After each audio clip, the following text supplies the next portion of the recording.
આવતીકાલે એટલે કે તારીખ 10 મેના રોજ ભગવાન પરશુરામ દાદાનો જન્મોત્સવ છે. એક ભવ્ય અને દિવ્ય આયોજન કર્યું છે. જે આયોજનમાં હજારો બ્રાહ્મણ પરિવારો ઉપસ્થિત રહે છે. કદાચ આના પાસ આપને ન મળ્યા હોય તો આ વિડીયોના માધ્યમથી હું એ પણ અપીલ કરું છું કે દરેક બ્રાહ્મણ પરિવાર આવકાર્ય છે. પાસની એવી કોઈ જરૂરિયાત નથી. દિવ્ય અને અદ્ભુત ક્ષણના સાક્ષી બનો. એક સાથે હજારો બ્રાહ્મણ પરિવાર દાદાની મહાઆરતી કરતા હોય છે.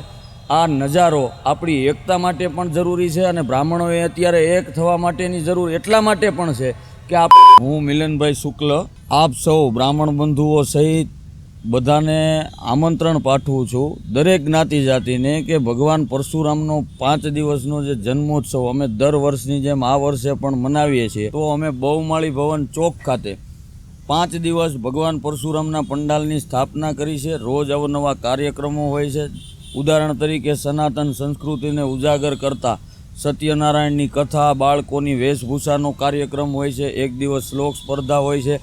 એક દિવસ અમે બ્લડ ડોનેશન કેમ્પ પણ કર્યો. આ વખતે અમારા ડૉક્ટર સેલના સહયોગથી બહુ સારી સંખ્યામાં અમે બ્લડ ડોનેટ કર્યું અને એ સિવિલ હોસ્પિટલમાં ડોનેટ કર્યું, જેથી ગરીબ અને સાધારણ પરિવારના લોકો જે સિવિલ હોસ્પિટલની અંદર સારવાર લેવા જતા હોય એમને લોહીની જરૂરિયાત ઊભી થતી હોય.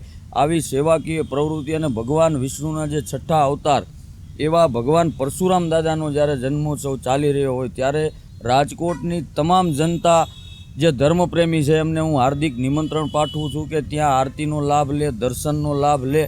અને આવતીકાલે એટલે કે તારીખ 10 મેના રોજ જ્યારે બ્રાહ્મણોના આરાધ્ય અને ભગવાન વિષ્ણુના 6ઠ્ઠા અવતાર ભગવાન પરશુરામ દાદાનો જન્મોત્સવ છે, જેને આપણે અખા ત્રીજ તરીકે પણ ઉજવીએ છીએ, ત્યારે એમનો જન્મોત્સવ ખૂબ ધામધૂમથી ઉજવાય એ માટે જ્ઞાતિજનો માટેથી અમે Parijat party plot Shital park bus સ્ટેન્ડની બાજુમાં 150 ફૂટ રિંગ રોડ રાજકોટ ખાતે એક ભવ્ય અને દિવ્ય આયોજન કર્યું છે. જે આયોજનમાં હજારો બ્રાહ્મણ પરિવારો ઉપસ્થિત રહે છે.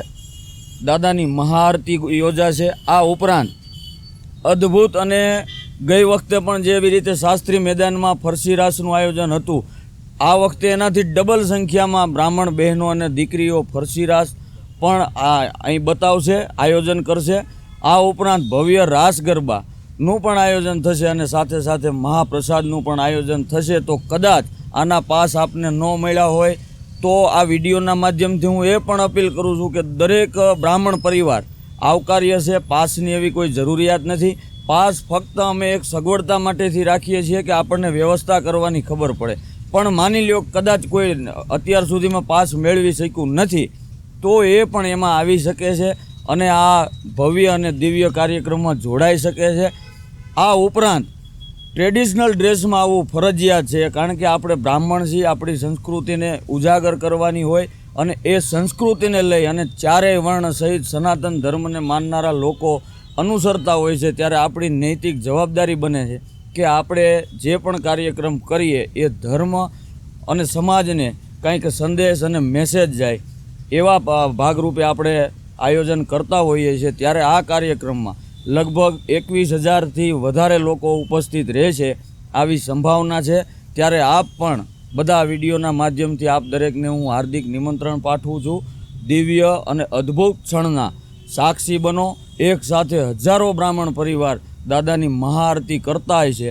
આ નજારો આપણી એકતા માટે પણ જરૂરી છે અને બ્રાહ્મણોએ અત્યારે એક થવા માટેની જરૂર એટલા માટે પણ છે કે આપણે જોઈએ છીએ કે આપણું મૂળ છે એ આપણે સનાતનનો સ્તંભ છીએ. સનાતનનો પ્રચાર પ્રસાર કરવો, પ્રાણી માત્રના કલ્યાણ અર્થે વિચારવું અને રાષ્ટ્ર માટે વિચારવું આ બ્રાહ્મણોનો નૈતિક ફરજ છે.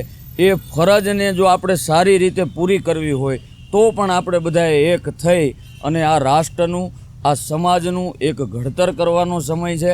આજે જ્યારે સનાતનનો સવર્ણકાર ચાલી રહ્યો છે દેશ વિદેશમાં, તમે જુઓ મુસ્લિમ દેશોમાં પણ આપણા હિન્દુ મંદિરો જ્યારે સ્થાપના થઈ રહી છે ત્યારે આપણે મુખ્ય સ્તંભ હોવાના નાતે આપણે અગ્રેસર રહેવું જોઈએ. આના માટેથી પણ હું દરેક પરિવારને નિમંત્રણ આપું છું કે આપ મોટી સંખ્યામાં અહીં હાજર રહી અને અમારું નૈતિક મનોબળ અને ઉત્સાહ પણ વધારશો.